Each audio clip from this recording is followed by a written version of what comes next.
에베소서 5장 18절입니다. 에베소서 5장 18절. 술 취하지 말라. 이는 방탕한 것이니 오직 성령의 충만을 받으라. 지난 시간에 말씀드린 바와 같이 이 성령 충만의 문제는 성도들의 신앙 전반에 걸쳐서 그 영향을 미치는 것이기 때문에 성경이 설명하는 이 성령 충만에 대한 설명이 아주 정확하고 분명해야 합니다. 이것을 잘못 오해하게 되면 그 구원 자체를 의심하고 자신의 신앙의 현실 속에서 하나님이 어떻게 간섭하시는가도 놓치게 되는 아주 커다란 오해로 발전할 수 있기 때문에 꼭 이 내용은 분명하게 이해되기를 바랍니다. 성령 충만이나 성령 세례 그러면 일반적으로 다 이렇게 성령께서 직접적으로 한 개인의 그 체험 속에 찾아오셔서 너무나 분명한, 너무나 확실한, 잊을 수 없는 그 체험으로 경험되는 것을 기대들을 합니다만 그런 것이 없다는 뜻은 아닙니다. 앞에 시간에도 얘기했듯이 그런 성령 충만의 체험들이 또 이유들이 교회사에 얼마든지 보고되고 있습니다. 그러나 오늘 본문에 나오는 이 성령 충만을 받으라는 뭐와 대조되고 있냐 하면 술 취하지 말라와 대조되고 있습니다. 왜 술 취하는 것과 성령 충만을 같이 대조시켜서 설명을 하느냐 하면 이해하는 데 필요하기 때문이죠. 성령 충만은 술 취하는 것과 다르다 이겁니다. 근데 술 취한 것은 뭐냐 그러면 방탕한 것이랍니다. 방탕하다는 것은 우리가 일반적으로 이해하기는 이렇게 부도덕하고 문란한 것을 먼저 생각하게 됩니다만 성경에서의 방탕은 낭비한다는 뜻입니다. 허비한다는 뜻입니다. 그러니까 그 잘 아시는 탕자의 비유가 그가 아버지에게 자기 몫을 달래서 외지에 가서 허랑방탕했다 할 때 그 나가서 뭐 못된 짓을 했다 그런 걸 얼른 떠올립니다마는 그가 아버지 밑에서 자녀가 받아야 할 교육, 훈련의 시간들을 허비했다는 뜻입니다. 그래서 그는 훈련되지 못했죠. 그 시간을 아까운 시간들을 낭비한 것입니다. 술 취하는 것이 왜 낭비냐? 여러분들은 뭐 보통 안 해보셨을 경험이고 저도 이 경험은 없습니다만은 주변에는 우리가 얼마든지 이런 경험을 볼 수 있습니다. 술에 취하면 사람들이 통제력을 잃습니다. 그렇죠? 그래서 술에 취하면 가장 간단한 그 절제, 분별을 놓쳐서 말하자면 뭐 길가에서 방뇨를 한다든가 안 할 말을 한다든가 뭐 쥐가 뭐 고양이 나와 그랬다든가 하는 간땡이 분짓들을 하지요. 그거는 다 분별을 잃기 때문입니다. 그럼 그 분별을 잃은 그 시간은 원래 해야 되는 훈련받고 연습해야 되는 것을 할 수 없는 시간이 되어서 방탕화되는 것입니다. 제정신이어야 뭘 할 수 있을 거 아닙니까? 제정신을 놓치고 있는, 그러니까 술에 의해서 정신을 빼앗기고 있기 때문에 술 취하지 말라, 이는 방탕한 것이다 그러는 것입니다. 그러니까 성령 충만은 그와 반대되는 것이죠. 그건 깨어 있는 것입니다. 분별하는 것입니다. 연습하는 것입니다. 그러니까 우리가 성령 충만을 즉각적인 성령의 임재, 그래서 확인되는 감격, 확신, 이런 것과 달리 여기서는 분별과 연습 같이 훨씬 더 과정과 단계를 필요로 하는 것으로 설명되고 있습니다. 이건 놀랍지요. 우선 이 에베소서 5장 18절이 등장하는 앞뒤 문맥을 보십시다. 8절입니다. 너희가 전에는 어두움이더니 이제는 주 안에서 빛이라. 빛의 자녀들처럼 행하라. 빛의 열매는 모든 착함과 의로움과 진실함에 있느니라. 주께 기쁘시게 할 것이 무엇인가 시험하여 보라. 이런 내용들은 다 생각하랍니다. 우리가 바라는 성령 충만은 생각할 필요 없게 해달라는 거 아닙니까? 그냥 내가 주를 위하여 헌신하고 주의 영광을 나타내는 삶을 살기를 원하오니 오셔서 푹 삶아서 그저 주의 뜻대로 사용해 주시옵소서. 이게 우리가 바라는 성령 충만인데 성경은 거꾸로 뭐라 그러냐면 생각하고 노력하고 분별하고 연습해서 네가 해라 그런다니까요. 그걸 뭐라 그런다고요 지금? 성령 충만을 받으라 그런다니까요. 그걸 감동이 없으시니까 계속 봅시다. 11절 너희는 열매 없는 어두움의 일에 참여하지 말고 도리어 책망하라. 저희의 은밀히 행하는 것들은 말하기도 부끄러움이라. 그러나 책망을 받는 모든 것이 빛으로 나타나나니 나타나지는 것마다 빛이니라. 그러므로 이르시기를 잠자는 자여 깨어서 죽은 자들 가운데서 일어나라. 그리스도께서 네게 비치시리라 하셨느니라. 깨어라 이거예요. 깨어라. 우리 보고 일어나라. 이렇게 얘기를 해요. 15절. 그런즉 너희가 어떻게 행할 것을 자세히 주의하여 지혜 없는 자같이 말고 오직 지혜 있는 자같이 하여 세월을 아끼라. 때가 악하니라. 그러므로 어리석은 자가 되지 말고 오직 주의 뜻이 무엇인가 이해하라. 술 취하지 말라. 성령 충만 받아라. 이렇게 되는 겁니다. 그러니까 우리가 지금 성령 충만에 대한 가장 대표적인 편견이라 그래야 될까요? 오해는 뭐냐면 기독교라는 전체에 대한 오해이기도 하죠. 원래 우리 인간들의 본성이 가지는 종교에 대한 기대는 초월입니다. 그렇죠? 그러니까 어느 사회, 어느 장소에서도 종교가 있습니다.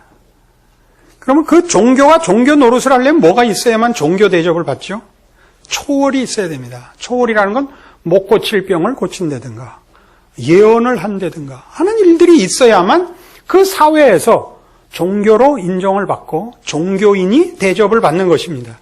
그러니까 우리도 기독교에 대한 기대 중에 이 본성적인 초월에 대한 기대가 있는데 이 초월에 대한 기대 속에 뭐가 있냐면 아까도 얘기한 것 같이 우리 앞에 쭉 한 겁니다만은 거룩한 경건한 삶에 대한 기대와 그리고 신적 간섭에 의한 초월에 의한 이런 신앙의 승리라는 것이 우리에게 본성적인 기대인 것입니다.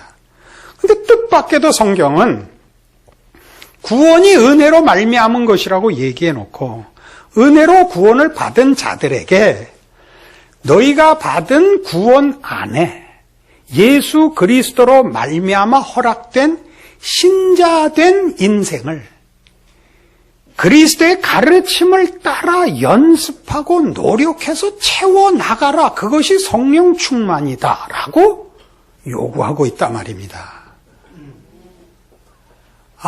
이거 참 쉽지 않습니다. 우린 앞에 있는 단어들 속에 지금 8절에서 18절에 이르는 속에 예를 들면 10절에 있는 주께 기쁘시게 할 것이 무엇인가 시험하여 보라 라든가 또는 14절에 있는 바와 같이 잠자는 자여 깨어서 죽은 자들 가운데서 일어나라 라든가 15절에 지혜 없는 자같이 말고 지혜 있는 자같이 하여 16절 세월을 아끼라. 술 취하지 말라 이는 방탕한 것이니와 대조되죠. 세월을 아껴서 뭘 하라고요? 연습해라죠. 연습해라. 어리석은 자가 되지 말고 주의 뜻이 무엇인가 이해하라. 그러니까 말씀을 상고하고 말씀을 따라 연습하고 노력하고 자신을 채찍질해라 그럽니다. 그리하여 어떻게 하라고요? 그리스도의 뜻과 그 인도하심으로 너를 채우고 내 습관이 되게 하라. 이것이 성령 충만입니다. 에베소서 5장 18절이 말하는 성령 충만입니다. 모든 보편적인 대부분의 성도들에게 요구하고 하나님이 이렇게 인도하고 계시는 성령 충만입니다. 우리는 어떻게 해달라 그런다고요? 어떻게? 하늘로부터 성령께서 임하사 나를 장악하여 내 생각과 버릇을 홀딱 바꿔서 하루아침에 즉각적으로 완전히 변신시켜 달라는 거죠. 그래서 어떻게 해요? 나를 잡죠. 돼지 잡듯이. 나를 잡아서 준비하여 이번엔 성령 받기 전에는 안 내려온다. 그리고 올라가는 겁니다. 어디로 갔다가 어떻게 될지 모릅니다. 하나님이 가상히 여겨서 성령 충만을 주시기를 바라고, 그러나 그렇게 안 주시는 경우가 훨씬 많습니다. 근데 갔다가 받는 사람이 있는 게 문제가 되죠. 필요하면 주십니다. 그러나 그 필요는 아까도 얘기했다시피 성령 충만이 여기에 요구된 신자의 신앙을 채우는 일을 대신하는 성령 충만은 주시지 않습니다. 그가 너무 좌절해 있어서 위로하기 위하여, 확인시켜주기 위하여, 각성케 하기 위하여, 다시 힘을 내게 하기 위하여는 성령께서 오시지만, 여기에 나열된 식으로 우리가 그리스도를 본받아 채워야 할 실제적인 성화의 완성의 내용을 성령께서 오셔서 던져주고 가는 일은 기독교 역사상에 없습니다. 그거는 꿈도 꾸지 마십시오. 이건 우리가 연습해야 됩니다. 노력해야 됩니다. 그래서 문제는 이겁니다. 우린 나중에 이 문제도 종말론적인 그 시각에서 확인하겠습니다마는, 하나님께서 성도들에게 허락하시는 이 구원과 구원의 완성은 시간을 가지고 진행된다는 사실을 놓치지 마십시오. 시간을 가진다는 것은 하나님이 그 목적을 이루시는데 과정과 단계를 두신다는 뜻입니다. 과정과 단계를 둔다는 것은 연습하고 노력하셔야 된다는 뜻입니다. 기도해서 단번에 받지 마시고, 기도를 하시거든 하나님을 만나시고 하나님의 말씀을 다시 확인하셔서 그 말씀을 지키시는 노력으로 연결하셔서 여러분의 기도와 여러분의 각오가 하나님의 뜻을 따르는 실제적인 연습으로, 그래서 나아지는 진전을 가지는 것으로 확보되어야 합니다. 그것을 성경은 성령 충만이라고 합니다. 그래서 이 일을 그 후에 보시면 이제 18절부터 다시 보죠. 술 취하지 말라 이는 방탕한 것이니 오직 성령의 충만을 받으라. 시와 찬미와 신령한 노래들로 서로 화답하며 너희의 마음으로 주께 노래하며 찬송하며 범사의 우리 주 예수 그리스도의 이름으로 항상 아버지 하나님께 감사하며 그리스도를 경외함으로 피차 복종하라. 이렇게 연결됩니다. 자, 여기 재미있는 것은 이겁니다. 감사하라는 거죠. 범사에 감사하며 복종하랍니다. 기억해 두십시오. 범사에 감사하고 복종하랍니다. 이건 무슨 뜻이냐면 하나님께서 우리에게 요구하시는 성령 충만을 위하여 하나님께서 그 성령 충만이 이루어지도록 우리에게 간섭하실 겁니다. 개입하시고 인도하시는데 그 일을 위하여 여러분들 모두가 겪는, 여러분들이 볼 때 그 시시해 보이는 여러분들의 형편이 하나님의 이 복 주시기 위한 성도들의 구원을 완성하시려는 성령 충만을 위한 하나님의 배려에 의한 환경이요 조건이라는 것입니다. 납득이 안 가시니까 이어보죠. 그리고 뭐가 나오느냐 하면 부부 얘기가 나옵니다. 22절 이하에 아내들이요 자기 남편에게 복종하기를 주께 하듯 하라가 나오죠. 이는 남편이 아내의 머리됨이 그리스도께서 교회의 머리됨과 같음이니 그가 친히 몸의 구주시니라. 그러나 교회가 그리스도에게 하듯 아내들도 범세 그 남편에게 복종할지니라. 남편들아 아내 사랑하기를 그리스도께서 교회를 사랑하시고 위하여 자신을 주심같이 하라. 이는 곧 물로 씻어 말씀으로 깨끗하게 하사 거룩하게 하시고 자기 앞에 영광스러운 교회로 세우사 티나 주름 잡힌 것이나 이런 것들이 없이 거룩하고 흠이 없게 하려 하심이니라. 이래 놓고 끝이 어떻게 하냐면요. 32절. 이 비밀이 크도다. 내가 그리스도와 교회에 대하여 말하노라. 이렇게 갑니다. 우리 앞에서 확인했다시피 구원이라는 것은 예수 그리스도의 구속 사역을 근거로 하여 허락된 것이고, 예수 그리스도의 구속 사역은 십자가만 있는 것이 아니라 교회도 있다라고 말씀드렸습니다. 예수님께서는 우리를 위하여 십자가를 지셨을 뿐만 아니라 우리를 죄와 사망에서 구원하려고 십자가에서 죽으셨을 뿐만 아니라 우리로 새 생명을 얻어 하나님의 자녀로 완성케 되게 하기 위하여 우리를 그 몸으로 불러 연합한 교회의 머리가 되셨다. 여기까지 그리스도, 즉 예수님의 메시아 사역입니다. 그 예수 그리스도의 사역이 우리에게 그대로 나타나서 어떻게 우리를 완성을, 그 구원을 완성시키느냐 하면 우리가 사는 모든 삶의 정황 속에서 그리스도께서 우리를 하나님의 자녀로 완성시키신다는 겁니다. 그 대표적인 예가 지금 부부입니다. 부부에게 어떻게 하라고요? 남편들은 아내를 그리스도께서 교회를 위하여 자기 몸을 주셨듯이 사랑하랍니다. 그렇죠? 아내는 남편에게 어떻게 하라고요?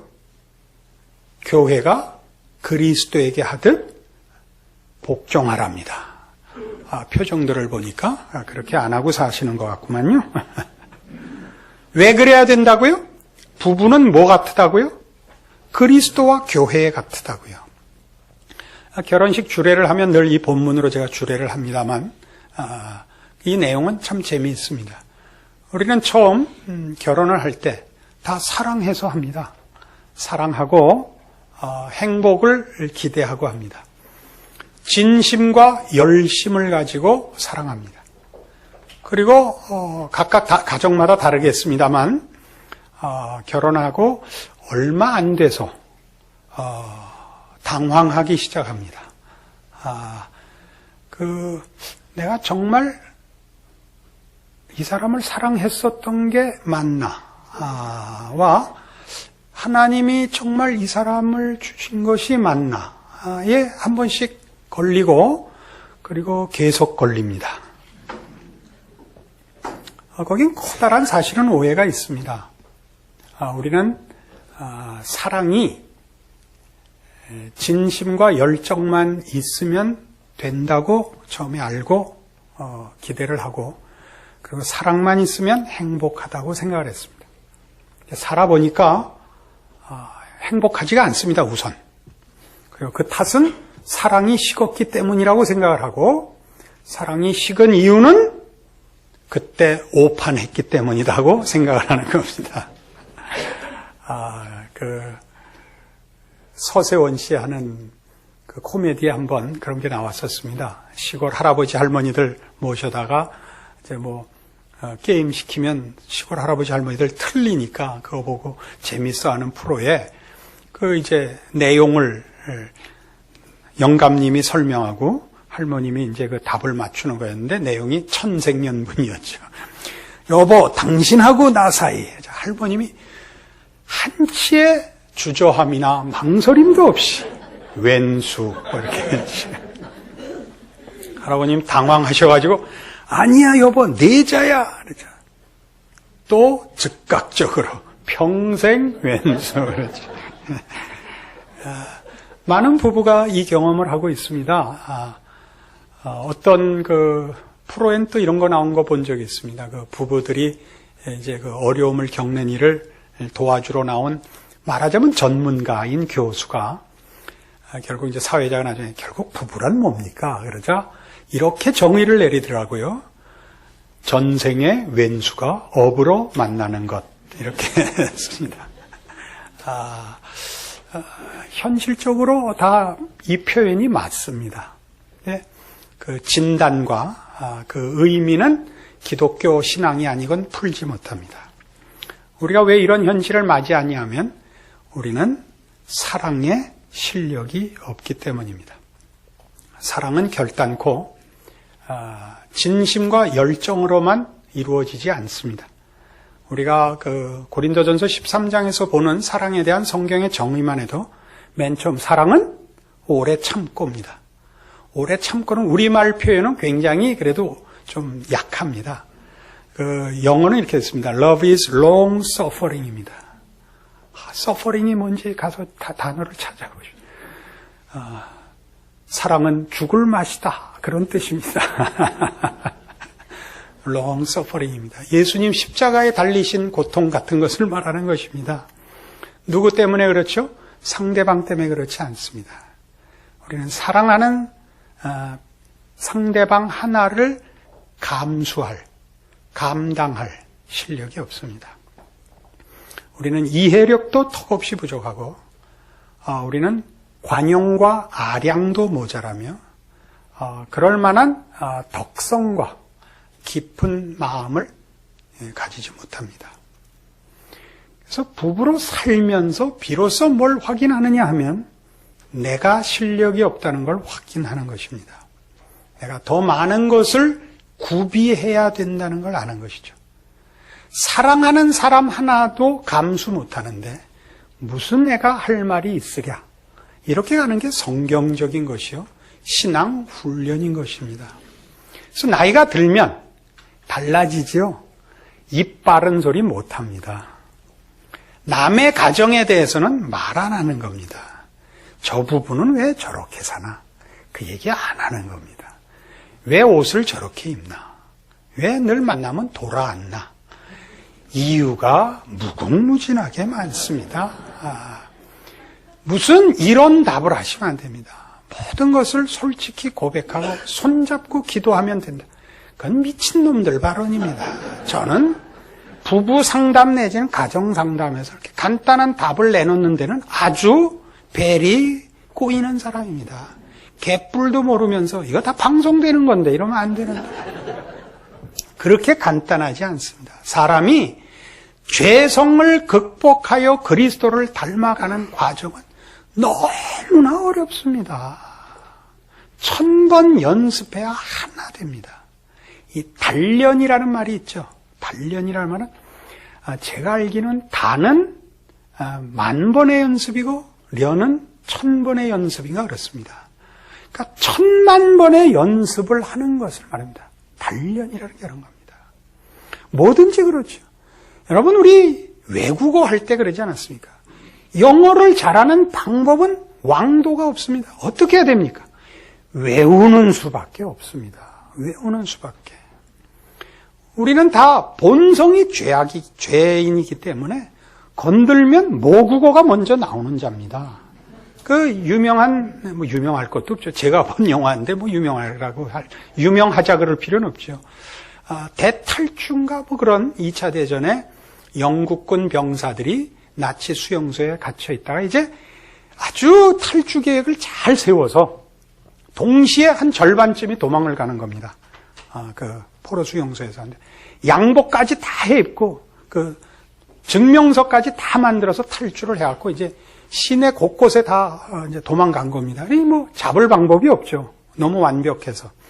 이제 게슈타포들이 나와서 이렇게 검문을 합니다. 주인공 둘이 그걸 이제 만든 주인공 둘이 이제 탈주를 해서 버스를 타러 가는데 시외버스 타고 어디 이렇게 해갖고 고국까지 가야 되지 않겠습니까? 신분증 검사하는데 독일어로 물어보고 유창하게 대답합니다. 돌려주면서 게슈타포가 이러죠. 글럭, 땡큐. 평생 했던 짓이거든요. 그게 무슨 잘못이에요, 땡큐가. 그러나 잡히죠. 우리의 본성입니다. 여러분 신앙이라는 건 속에서부터 이렇게 툭 나오는 사이다가 터져 올라오는 것 같기를 바라갖고는 평생 신앙 훈련 못합니다.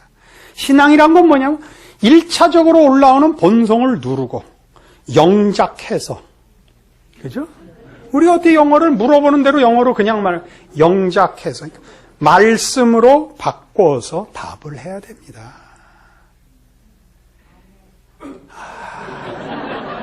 이건 얼마나 많은 시행착오가 있는가를 감수해야 된다는 얘기입니다. 저는 영어를 여행할 만큼은 합니다.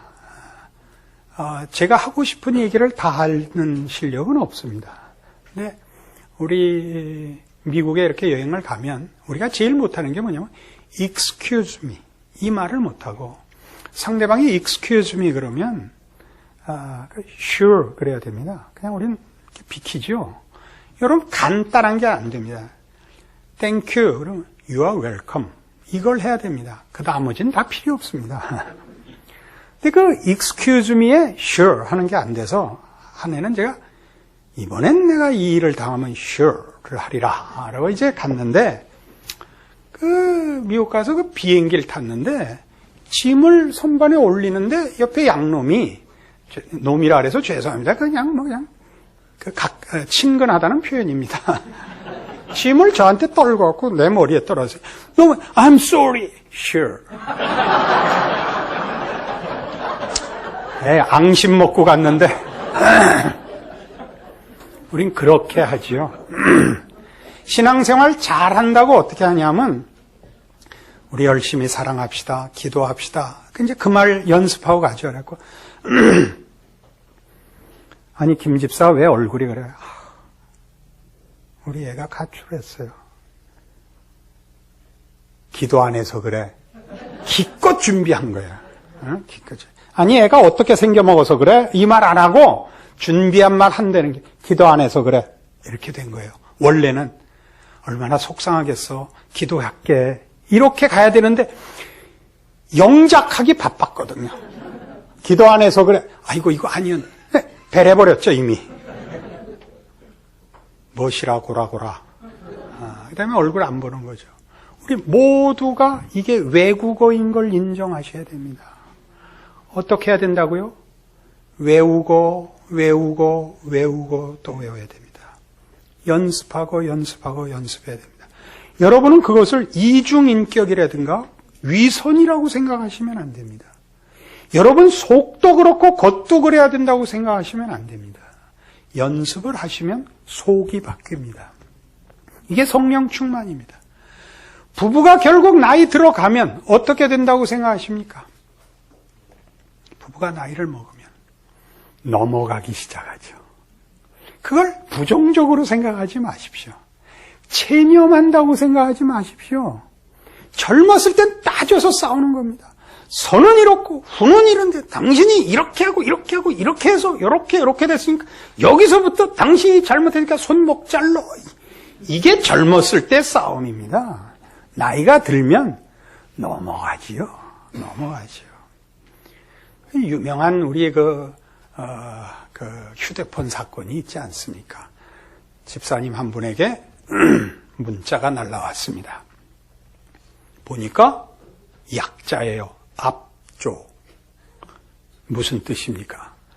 어부인한테서 온 지령이라는 거죠. 무슨 뜻인데요? 앞으로 조심해. 즉각 답을 썼습니다. 뭐라고 보내셨어요? 나도 앞조. 앞으로 조심하라고 그따구로 말해도 돼. 아니지, 나는 앞으로 조심하겠나이다. 이게 사랑입니다. 이게 사랑입니다. 사랑은 모든 것을 견딥니다.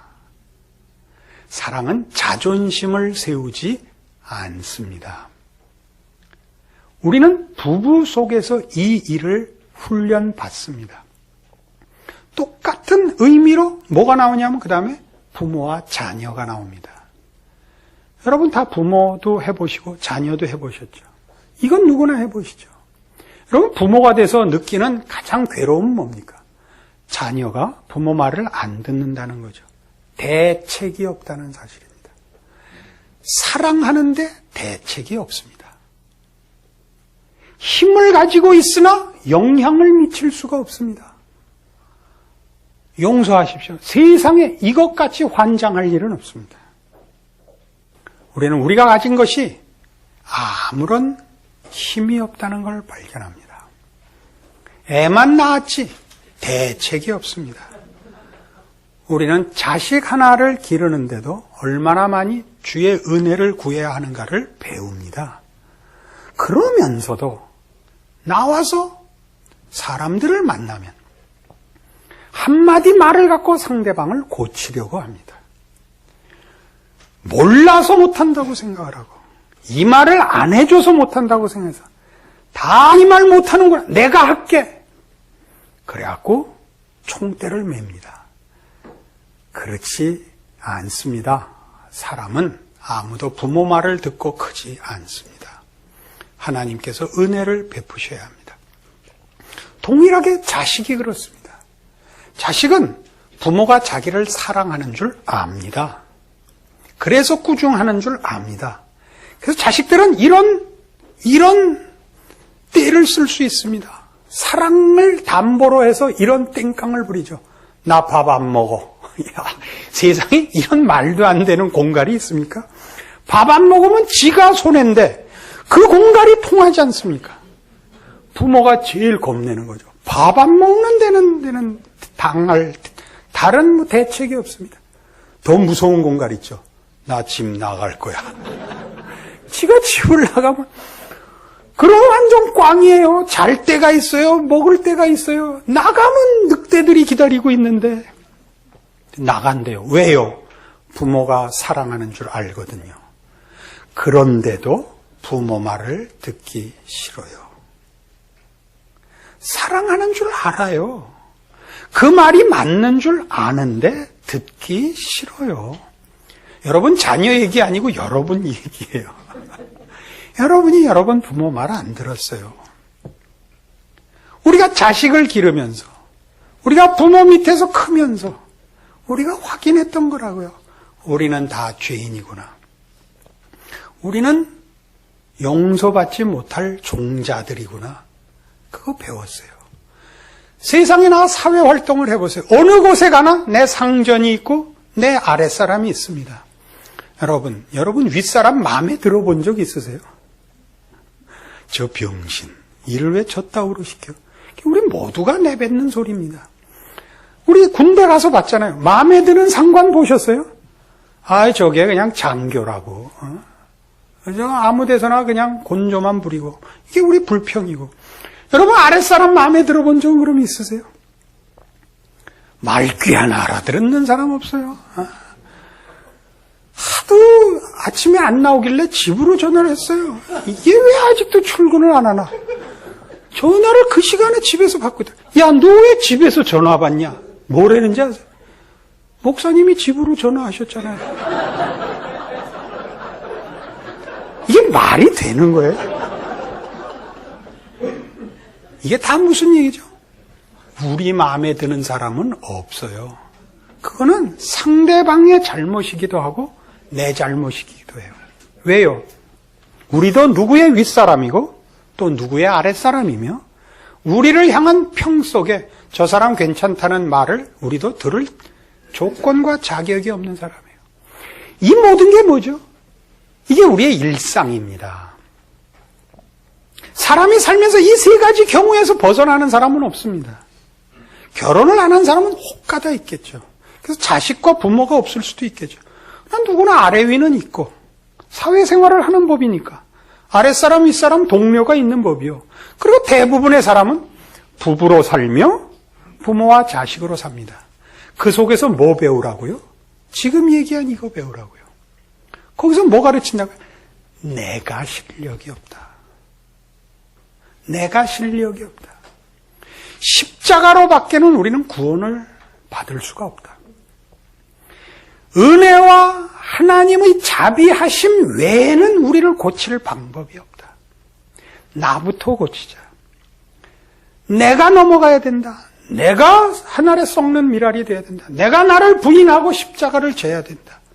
이 훈련을 우리의 일상 속에 펼쳐시키고 있는 겁니다. 그게 뭐라고요? 성령 충만으로 가는 길이라고요. 하나님께서는 이 일을 우리 모든 성도들에게 펼쳐놓고 있습니다. 어느 하루도 이 세 가지 상황 속에서 벗어나는 하루가 어디 있습니까? 그렇죠.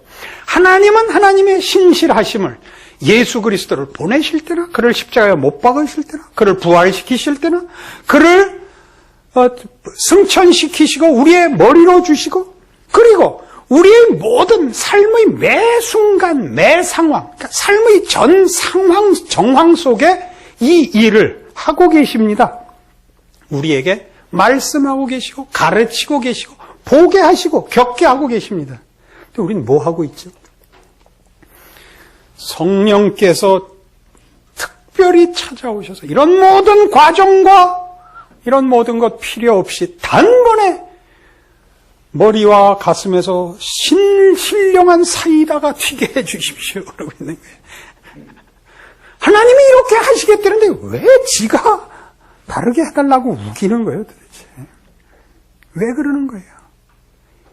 예수 안에 모든 보화가 감추어 있고 신성의 모든 충만이 들어 그 모든 충만하신 것으로 우리를 부르시되 그는 몸된 우리의 교회의 머리십니다. 그가 우리에게 이 모든 상황 속에서 우리에게 말씀하십니다. 뭐라 그랬어요? 아까 부부를 내가 그리스도와 교회에 대하여 말하노라. 우리의 머리가 되셔서 우리의 일상 속에 모든 삶의 정황 속에서 그리스도께서 말씀하시는 겁니다. 어떻게 해야 하는가? 네가 구원받은 하나님의 백성으로 어떻게 살아야 하는가? 우리에게 명하고 계십니다. 그리스도를 본받으라. 세월을 아끼라. 주를 따라 살아라. 말씀대로 살아라. 성령 충만으로 인도하고 계십니다. 이 시간과 과정과 기회를 헛되이 하지 말라. 그러니까 뭐가 됐어요? 술 취하지 말라. 이는 방탕한 것이니가 나왔죠. 그러니까 어느 성도들도 하나님께서 십자가에서 그를 배제한 사람이 없듯이, 그죠? 모든 구원받은 백성은 그리스도의 십자가 사역, 구속 사역에 동참되었듯이 예외 없이 부활을 하신 예수 그리스도와 연합하여 새 생명을 얻었고 새 생명을 얻은 모든 하나님의 백성들은 예외 없이 성령 충만으로 그의 삶을 인도받고 보호받고 훈련받고 있는 것입니다. 그래서 아까 그렇게 중요시하라고 얘기했죠. 20절 에베소 5장 20절 보세요. 범사에 우리 주 예수 그리스도의 이름으로 항상 아버지 하나님께 감사하며. 왜 범사가 여기 튀어나온지 이제 아시겠죠? 우리에게 당하는 일 중에 하나님이 배려하지 않고 간섭하지 않고 의미 없는 일이란 없다는 거예요. 범사에. 그리고 어떻게 하라고? 21절. 그리스도를 경외함으로 피차 복종하라. 상대방을 바꿔서 환경을 고쳐서 안주하려고 하지 말아야 해. 그 상황에서 내 할 일을 해라. 내 훈련을 받아라. 사도 바울이 이제 잡혀서 재판석에 서서 뭐래요? 아그리빠 왕이요, 베스도 각하요, 이렇게 결박된 것 외에는 당신이 나와 똑같기를 원합니다. 뭘 똑같기를? 하나님을 알고 예수 그리스도로 말미암은 구원을 받아 천국에 함께 가기를 원합니다. 다른 아무 그 적대 행위가 없다니까요. 이게 신자들이 가져야 하는 그의 인생 속에서 하나님의 인도하심 속에서 해야 되는 태도요, 자세요, 훈련이요, 채워나가야 될 내용들입니다. 그래서 감사죠. 어떤 억울한 일도, 어떤 고통스러운 일도 사실 하나님의 자녀들의 인생 속에 손해보는 일은 없는 겁니다. 하나님이 외면하셔서 당하는 재난은 없습니다. 그 모든 일이 다 합력하여 선을 이루도록 되어 있습니다. 누가 그리스도 예수 안에 있는 하나님의 사랑에서 우리를 끊으리요. 이 얘기가 그래서 등장하는 겁니다. 여러분 삶에 중요한 것, 매 삶의 정황과 매일매일이 다람쥐 쳇바퀴 도는 것 같지만 그렇지 않다는 얘기입니다. 여러분을 키우고 여러분을 인도하고 여러분을 완성하고 있다는 거 잊지 마셔서 각자가 하나님의 인도하심을 느끼고 그 안에서 훈련받아 크십시오. 말씀으로 여러분을 훈련시키십시오. 단련하십시오. 그리하여 복된 구원의 완성의 자리로 나아가십시오. 하나님은 그리하고 계십니다.